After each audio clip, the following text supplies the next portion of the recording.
కార్తిక్, ప్రస్తుతం ఆంధ్రప్రదేశ్లో నకిలీ లిక్కర్ వ్యవహారం అనేది రాష్ట్రంలో పెద్ద చర్చకు దారితీస్తోంది.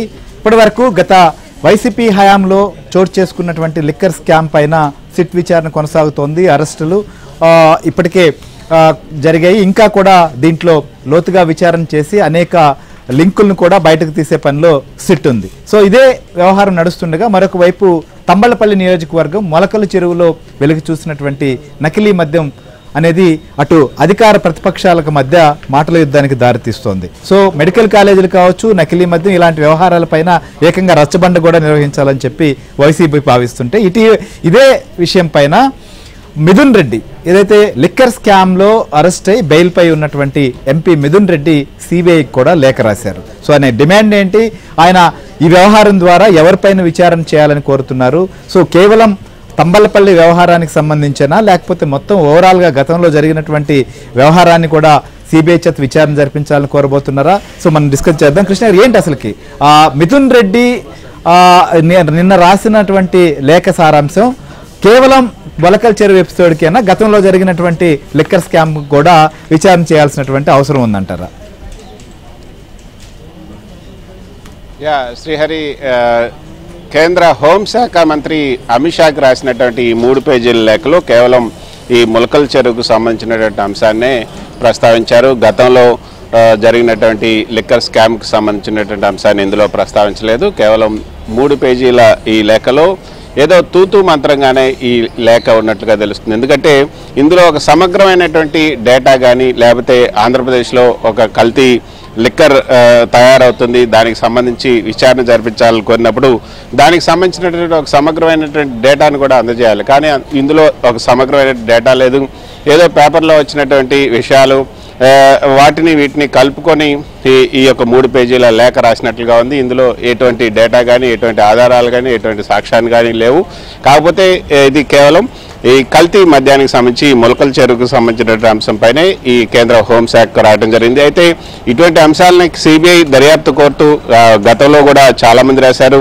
గతంలో జగన్మోహన్ రెడ్డి హయాంలో జరిగినటువంటి ఈ యొక్క వ్యవహారాన్ని ఈ మొత్తం సిబిఐ ఎంక్వైరీ వేయాలంటూ అప్పుడు బీజేపీ రాష్ట్ర అధ్యక్షురాలుగా ఉన్నటువంటి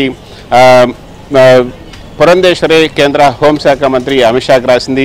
1,00,000 కోట్లకు పైగా ఇందులో కుంభకోణం జరిగింది. 5 ఏళ్లలో 1,00,000 కోట్లకు పైగా కుంభకోణం జరగటమే కాకుండా ఇది నగదు రహితంగా జరగటం లేదు, కేవలం క్యాష్ అండ్ క్యారీయే జరుగుతుంది.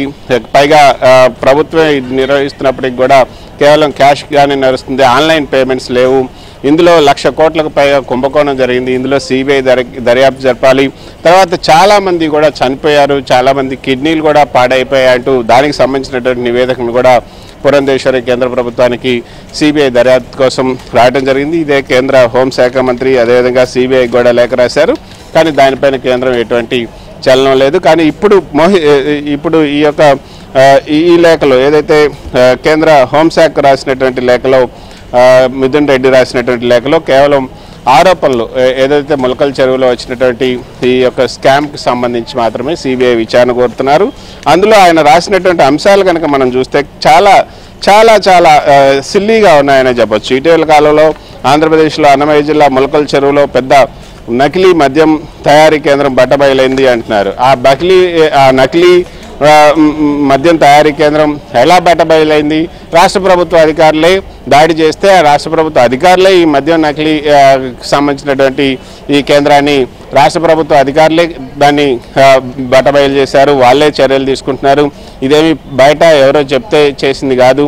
కానీ అది కూడా ఆ అంశాన్ని కూడా చెప్పారు. ఇది నా రాజంపేట పార్లమెంట్ నియోజకవర్గం నా పార్లమెంట్ నియోజకవర్గం పరిధిలోకి వస్తుంది. ఈ సంఘటనతో రాష్ట్రంలో నకిలీ మద్యం తయారీ రవాణా చాలా భయంకర స్థాయికి చేరుకుందని తెలుస్తుంది.